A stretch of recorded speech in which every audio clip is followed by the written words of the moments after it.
এইটা short circuit তোমাকে আসতে হবে বলতেছি না। এই তারটাকে একদিনের জন্য লাগাচ্ছি আমরা না, এই তারটা আমি লাগাচ্ছি 40-50 বছর মিনিমাম 20 বছর মিনিমাম 20-30 বছরের জন্য লাগাচ্ছি। জি। তো এই তারের মধ্য দিয়ে ইলেকট্রন প্রবাহিত হবে। ইলেকট্রন যখন প্রবাহিত হবে তারটা কিন্তু কি হবে? হিট হবে। কি হবে? হিট হবে। যত হিট হবে ইনসুলেশনটা তত প্রতিদিন একটু একটু করে কি হইতে থাকবে? ক্ষয় হতে থাকবে। ক্ষয় হইতে থাকবে, দুর্বল হইতে থাকবে, নরম হইতে থাকবে।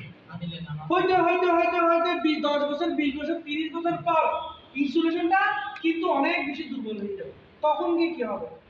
Short circuit. তো সাথে সাথে হবে এটা আমি বলি নাই। অনেক সময় যদি বেশি দুর্বল থাকে, ভোল্টেজ বেশি চলে আসবে, তখনও সাথে সাথে হইতে পারে। যদি কথা বলছো তে হচ্ছে বিষয়, তাহলে আমরা মাপবো কিরকম বুঝতে পারছি তো? এখানে ধরবো, ইনসুলেশনে ধরবো, ধরে কি করবো? প্রেস বাটন ক্লিক করবো,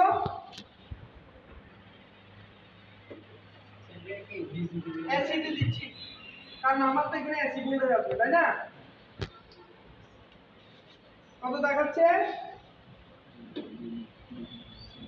1.6 গিগা, 1.6 গিগা।